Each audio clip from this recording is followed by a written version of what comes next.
Jesus is ultimately stripping away their authority. Okay, so it doesn't really matter where they get sent. In this very current moment, yeah, okay, you can just stay here in your territory. That's fine, because you know what? I am going to dethrone all of y'all from your privileged positions of authority, which God did give to you, but you abused, and now God's taking them back. Remember Psalm 82. Arise, O God, judge the earth, for you shall inherit all the nations. We have Jesus doing exactly that, enabling God to inherit the Gentile nations and take them back.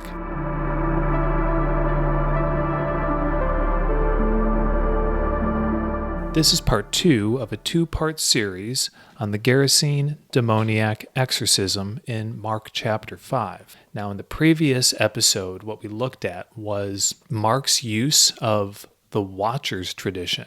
The Book of Watchers, the Book of First Enoch.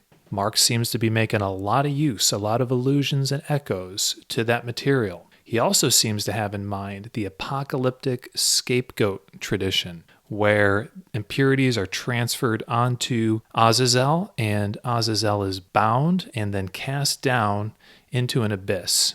And so I argue that this scene more or less evokes those images and those traditions. Now, in this second part of the series, I want to focus on the Deuteronomy 32 worldview perspective of this text, because there's a few questions about this particular narrative that are not easy to answer. And even given the information I provided in the previous episode, it's not clear what's going on with these elements of the text. And let me just put them out there. Namely, why do the impure spirits not want to leave the country?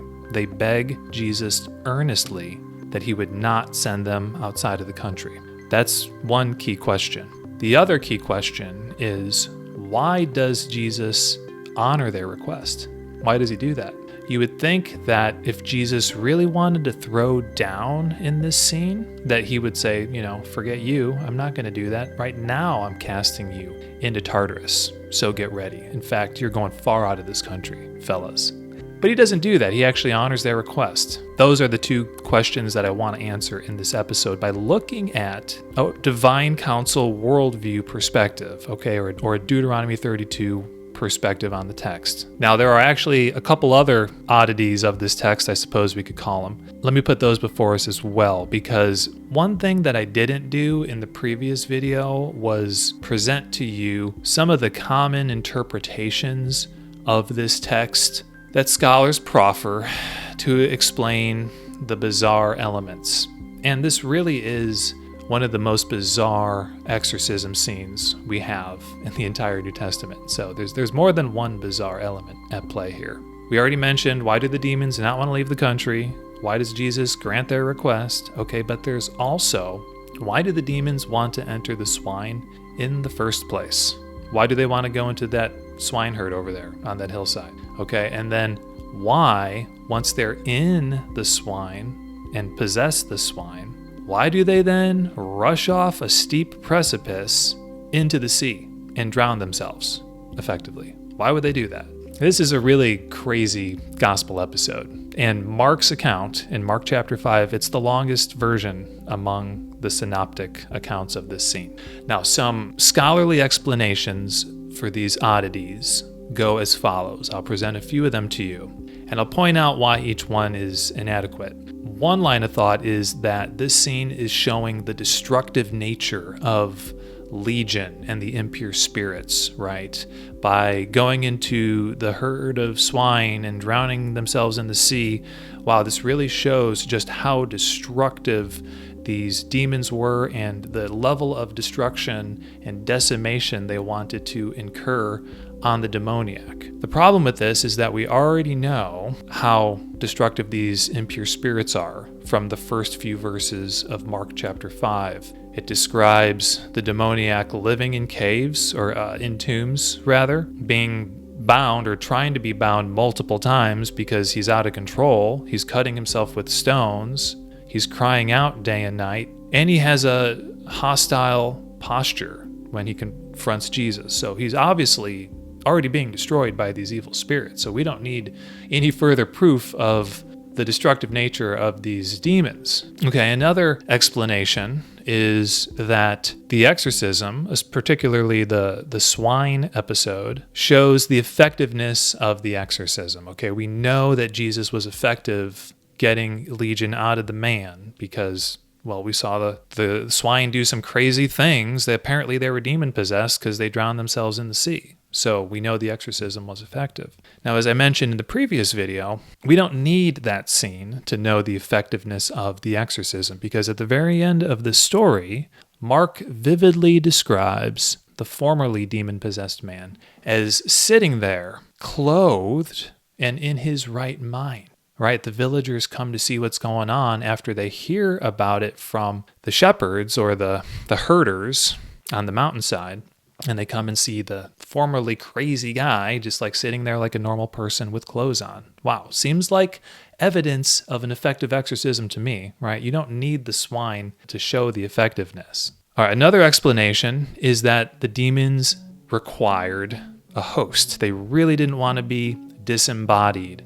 If they were to not get into another host, they would perish or face imminent judgment or something like that. Now, if this were true, then why don't we see the same kind of request among the demons that Jesus is going around casting out? Why don't we see a similar request from those demons? Why is it only here with Legion amidst all these other bizarre elements in the text, which are hard to make sense of? So this interpretation is inadequate because, again, it only applies here. It doesn't apply to all those other accounts.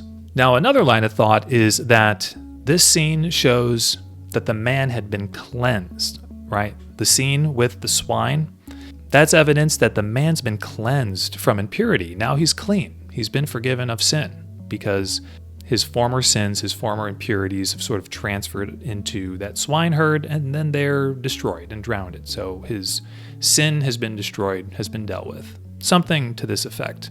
Now, the only problem with this thought, and I think that this interpretation is actually onto something. I mean, this does echo the interpretation I set forth in the previous episode.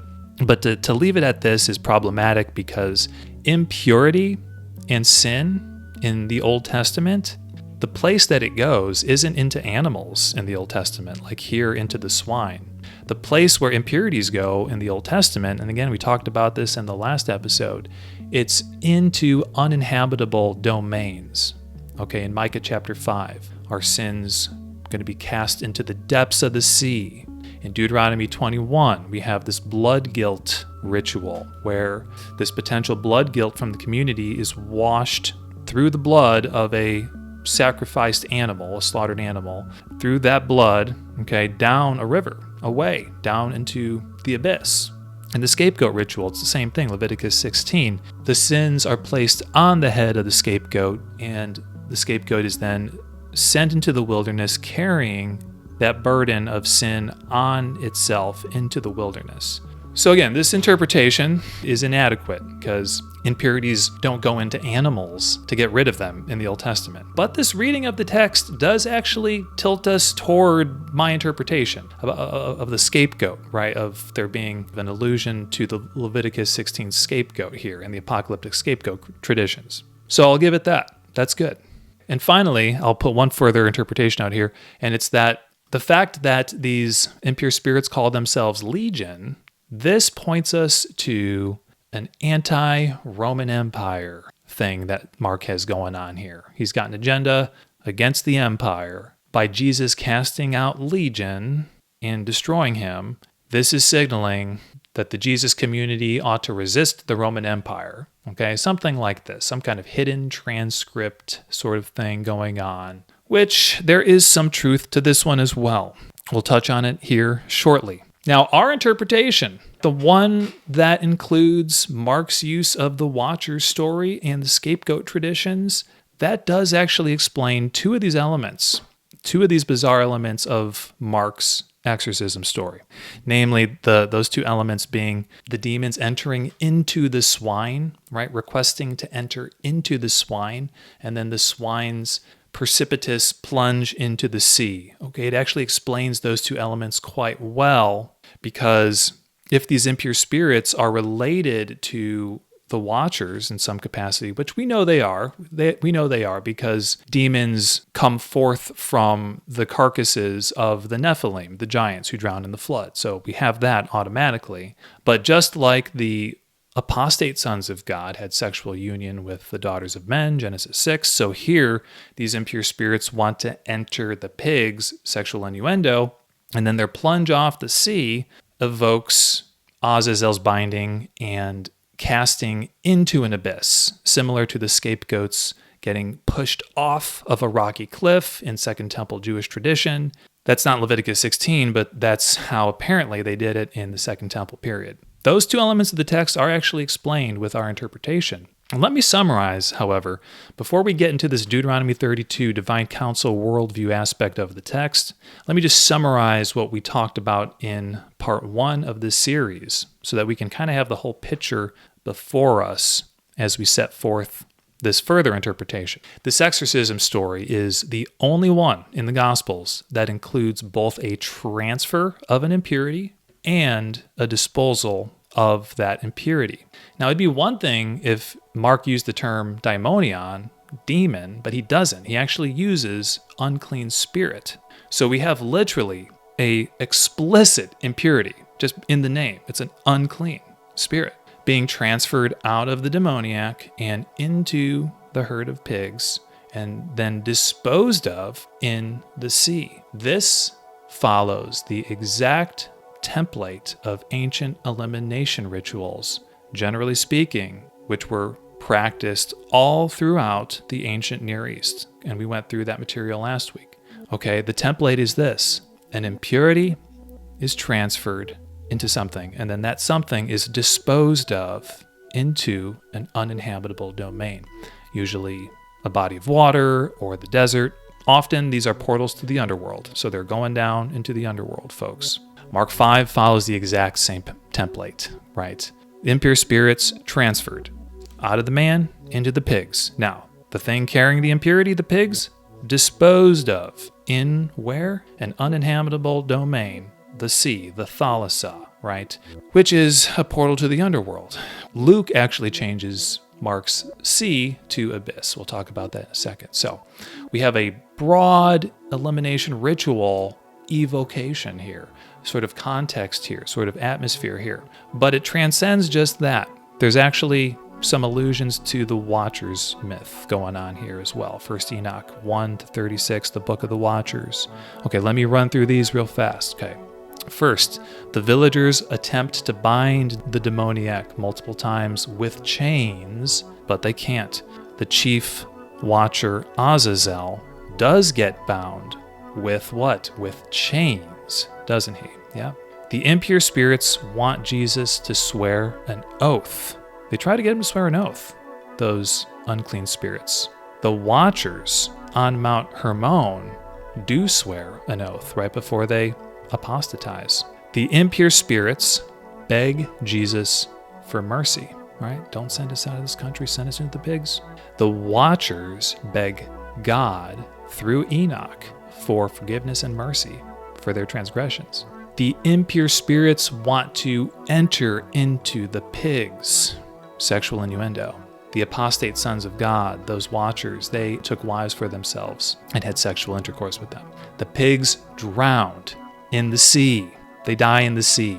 The giants, the Nephilim, born of the watchers and the daughters of men, they drown in the sea, in the flood rather, right? In the Noachic flood. Both perish in the sea. It's an incredible parallel. And finally, the demoniac, he's healed. He's clothed. He's in his right mind. Perhaps he's even cleansed, we might read into the text. The land, the earth, creation, all right? Genesis 6-9, but in particular in the Book of Watchers, is explicitly said to be healed and cleansed from the sins of the watchers after the flood. These are some pretty impressive parallels. Just as I read through that list, I don't know how you can read through that list. If you know this Second Temple literature, this Enochic literature well, just like any ancient Jewish person would have been familiar with this elaboration on Genesis 6, this Enochic lore. I mean, the Qumran community even held some of this stuff to be canonical, it seems, right? I mean, we have so much of this. The book of Jubilees, okay? The book of Giants. Matthew seems to be quoting from the parables of Enoch in Matthew 25, okay? We have 2 Peter chapter 2. We have the book of Jude, 1 Peter 3. We have clear instances where first century Jewish writers are very familiar with this material. I don't know how you could be familiar with this Enochic material, read this passage, see all those parallels, and just think, the hand doesn't really fit the glove.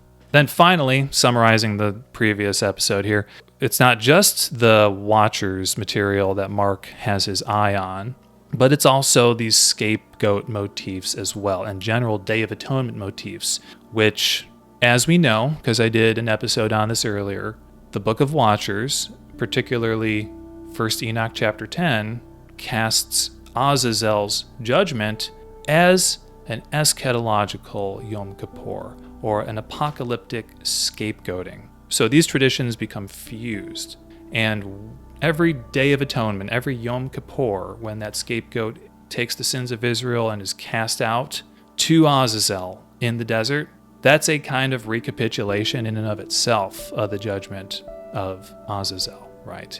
So the Jews are familiar with this material, right? So we have the transference of sin onto the goat. We have the transference of the impure spirits into the pigs.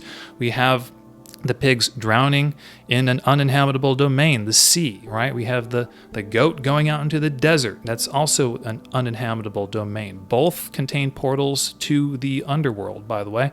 Then we have the downward movement. The pigs plunge down, right, into the sea, and we have the downward movement of the scapegoat, right? We mentioned that earlier. Gets pushed off a cliff, and Azazel gets buried in a hole in the desert. And Yom Kippur, read Leviticus 16, there's a command to afflict yourselves. Afflict yourselves on the Day of Atonement. It's like the most repeated command. It's a day of rest, a solemn day of rest, but also a day where you afflict yourselves. You repent from your sin. You confess your sins, because this is the one day on the calendar when there's going to be cleansing for these intentional, defiant sins and all the impurities of Israel.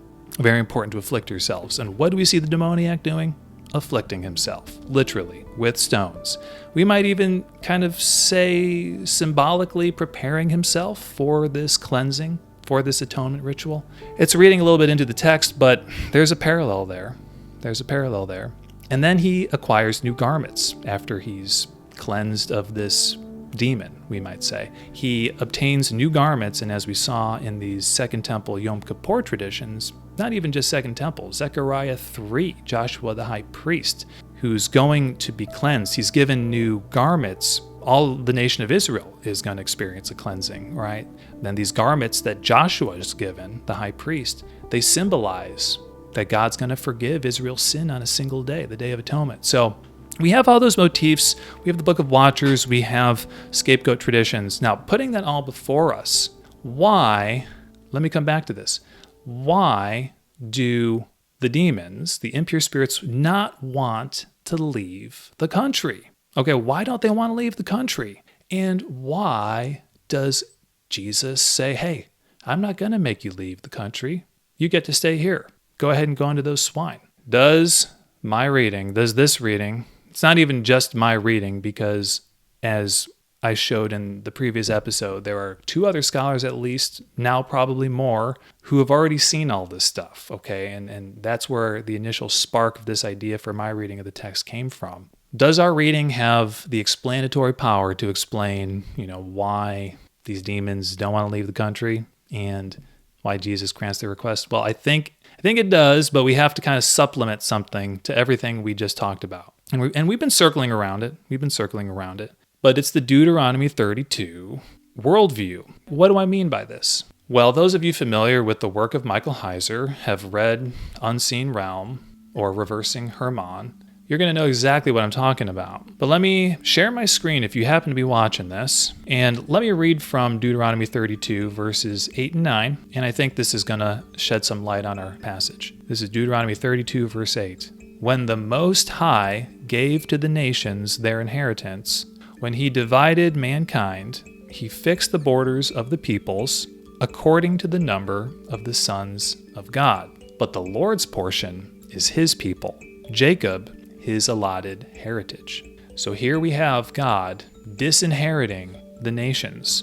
This is happening after mankind builds the Tower of Babel, right, in the plains of Shinar. He looks down, says, wow, they're not doing what I told them to do to expand Eden, multiply my image on the face of the earth. Rather, they're consolidating and building a ziggurat to manipulate the gods. Okay, now I'm going to disinherit you because, well, we had Adam and Eve, their transgression, and we know what culminated with their children after Cain, and then after Genesis 6, well, now we have Nephilim roaming the planet and fallen sons of God teaching all forms of depravity to humans, and so wickedness increasing. So we had one flood. God reset creation with the flood, and God gave humanity another shot at it. But lo and behold, several chapters through, we find the Tower of Babel event, and then we get the judgment of God on Babel. So this is the context for Deuteronomy 32, when the Most High fixed the borders of the people according to the number of the sons of God. What this means is that God, as a form of judgment of humanity, really, except for the people he's about to call for himself, right? Israel, from the seed of Abraham. He disinherits the nations and sets over them what we might call patron deities or patron angels.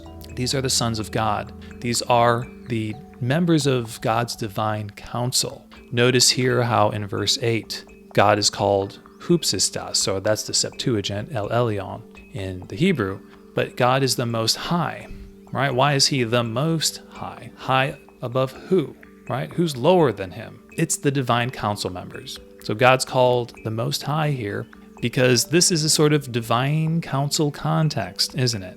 So we have Deuteronomy 32. God sets lesser Elohim over the nations. But we come to Psalm 82 and we find out that these Elohim, these lesser Elohim, they don't do a great job governing the nations, of ruling the nations, of leading the nations back to God in the fallout of Genesis 6 and Genesis 11 and Genesis 3, obviously. They don't do a great job. What God says to them in Psalm 82 is, he says, you are gods, sons of the Most High God, all of you. Nevertheless, like men you shall die and fall like any prince. So God is bringing down judgment on these lesser Elohim because they did a bad job governing the nations. And then what's cool about this psalm is that it ends with a call for God to judge all the earth and inherit the nations, to take back authority over all the nations, the authority that God gave to the lesser Elohim. So coming back to the Gospel of Mark, we are in Gentile territory here. Jesus has crossed the Sea of Galilee over to Gentile territory, and the demons, what do they call Jesus when they encounter him? What do they say to him? They say, what have you to do with me, Son of the Most High Hoopsistas, right? Son of the Most High God. It's fascinating that in Deuteronomy 32, we have God referred to as Most High. That's the Greek term Hoopsistas in the Septuagint. Then in Psalm 82, we have God referred to as Most High. Again, Hoopsistas in the Septuagint. And then when we get into Gentile territory in Mark 5, the Gerasene Demoniac calls Jesus Son of the Most High, Hoopsistas, once again. Why does he call Jesus Son of the Most High God? Because God has disinherited the nations and set over them lesser Elohim to rule them. And yet there is still one God over all the divine council, over all of the patron deities over the nations, and that's Yahweh. Jesus is Son of that Most High God, and the demon recognizes that. Now, why doesn't the demon in Mark chapter 1, who encounters Jesus in the synagogue at Capernaum, pretty much right out of the gates of Jesus' ministry in the Gospel of Mark, the first thing that Jesus encounters is this demon-possessed man in the synagogue. And that particular demoniac, he says, this is Mark 1, verse 24, "What have you to do with us, Jesus of Nazareth?" He doesn't call Jesus Son of the God Most High, like Legion did in Gentile territory. Rather, here he just calls Jesus Jesus of Nazareth. "Have you come to destroy us? I know who you are, the Holy One of God." The answer is simple, and Michael Heiser pointed this out in his book, Reversing Hermon, pointing out that the demons don't need to address Jesus as the Son of the Most High because they are in the Holy Land, Israel, and that's Yahweh's territory, Jacob, his allotted heritage. All right, so let me summarize what we're talking about here. The reason that the demons don't want to leave the country is because this is their territory. These are territorial spirits. God has appointed a lesser Elohim to rule this Gentile region. And these unclean spirits are under the tutelage of that patron Son of God, that patron lesser deity. Because obviously, demons are different from the fallen angels, and God didn't appoint spirits or demons over the nations in Deuteronomy 32. He appointed these lesser Elohim. So these unclean spirits probably are under the guardianship of the lesser Elohim, who's been given reign or rulership over this particular Gentile nation. So that's why I think these unclean spirits don't want to leave the country, and they implore Jesus. They try to get him to swear an oath. And perhaps they think that Jesus would swear an oath because they know that Jesus knows that God gave them this region as their territory. And that actually leads me into the second major puzzle of this passage that I mentioned earlier, which is, why does Jesus grant them their request to not leave the country, rather sending them into the herd of swine? And I think that's because Jesus has integrity, obviously. And if God allotted the nations to these lesser Elohim to rule over them, well, then Jesus was going to honor that decision, and he's not going to send them out of their territory. I know that sounds crazy, but I think that's a pretty plausible explanation in the light of this Deuteronomy 32 worldview. Now, there is a flip side to that coin, obviously, and that is the entire point of this exorcism story, is that Jesus is ultimately stripping away their authority. Okay, so it doesn't really matter where they get sent. In this very current moment, yeah, okay, you can just stay here in your territory. That's fine, because you know what? I am going to dethrone all of y'all from your privileged positions of authority, which God did give to you, but you abused, and now God's taking them back. Remember Psalm 82. "Arise, O God, judge the earth, for you shall inherit all the nations." We have Jesus doing exactly that, enabling God to inherit the Gentile nations and take them back. Now, this ties in really nicely with the Roman military, Roman Empire line of interpretation that some scholars have offered, like Chad Myers and Richard Horsley. You know, they're going to point to the name Legion and place a lot of weight on that in their interpretation of the passage. They're going to point to another interesting fact, that the 10th Roman Legion was stationed in ancient Syria, which is where the Decapolis is, which is where this exorcism story happened. And they're going to point to the fact that this 2,000 swine or so is kind of close to a Roman legion size in terms of quantity, okay? And they're going to put those facts together and say, hey, Mark is secretly saying, you know, resist the empire and resist Caesar, all this kind of stuff. Again, I think that that's very far from what Mark's thinking, but there is this aspect of the text here. We do have the name Legion for these unclean spirits, and it is interesting that the 10th Roman Legion was stationed in ancient Syria. However, I do have to make a note here that it was stationed like at the very far north tip of ancient Syria, basically on the border of Turkey in a town called Cyrus.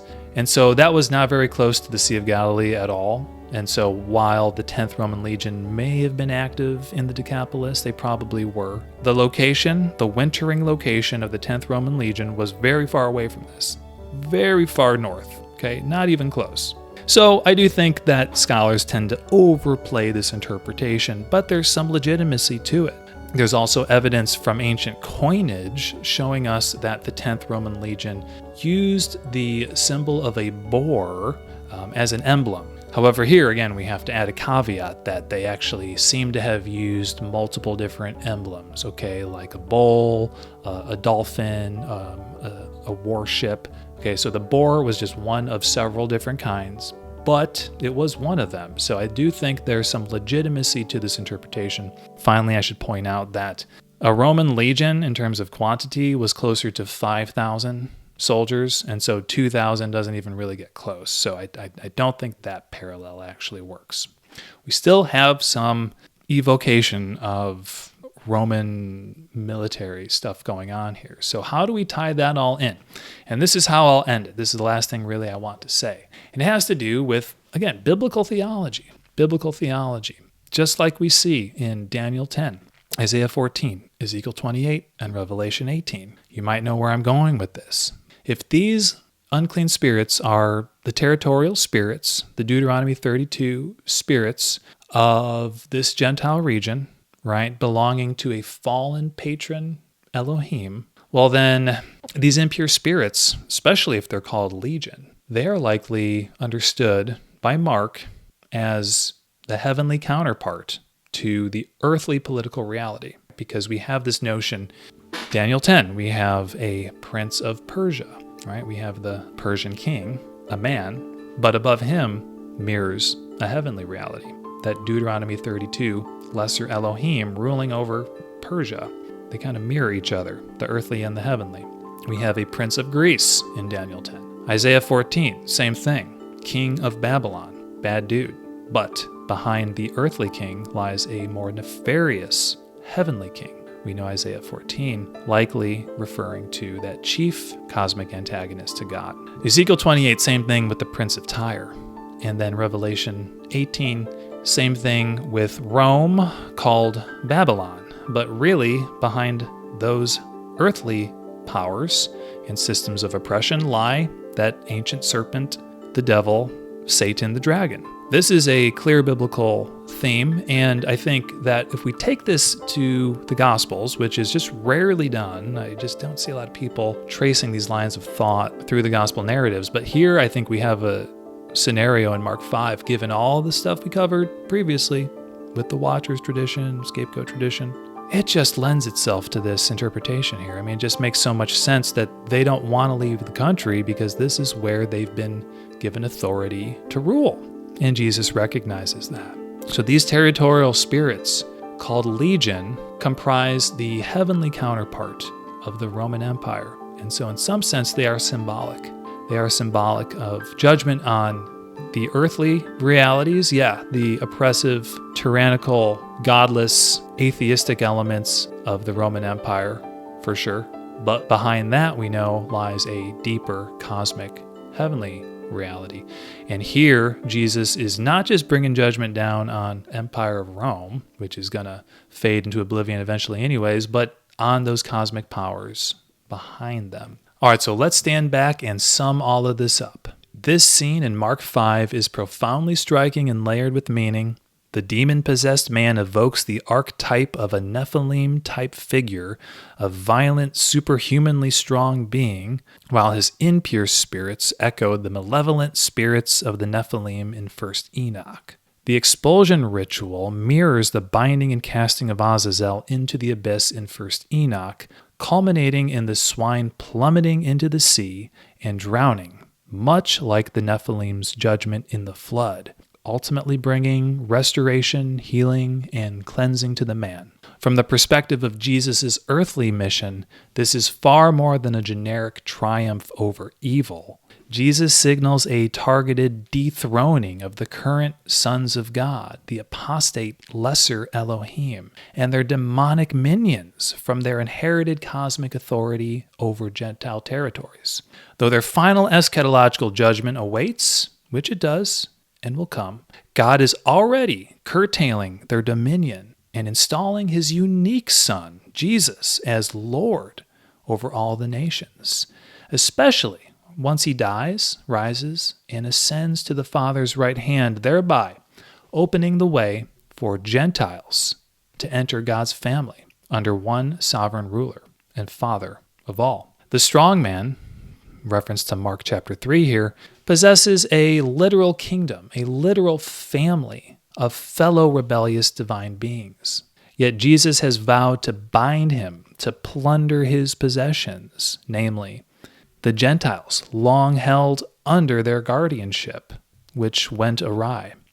In this episode, in Mark 5, Jesus symbolically enacts that cosmic purgation by drawing on imagery from Genesis 6, Leviticus 16, obviously the Watchers tradition, portraying the fallen sons of God's present judgment as akin to the ancient Watchers' fate, with their ultimate reckoning to follow in similar fashion. This reflects the cyclical pattern of cosmic history, where divine rebellion meets repeated, escalating divine judgment and renewal. Cosmic history is cyclical, but it's progressively cyclical. These impure spirits' judgment, it echoes the past. It echoes the Watcher's judgment. It's pretty bad now because now they don't have the same authority that they used to have. And so they're judged currently by the work of Christ, and their power is curtailed. And yet their final judgment, it's going to look a lot like this judgment, which looks a lot like the Genesis 6 judgment. So we are looking at cycles throughout history, salvation history, but they're progressive cycles. They are linear in some sense. They have a beginning and there's an end. That's my take on it anyways, and we'll leave it at that. I hope that this video was inspiring, interesting, gave you some food for thought. What do you think about this reading of the passage? What's your interpretation of the passage? Do you agree, disagree, have a slightly different take? Please leave it in the comments below. Until next time, God bless. Thanks for watching. Cheers, everyone.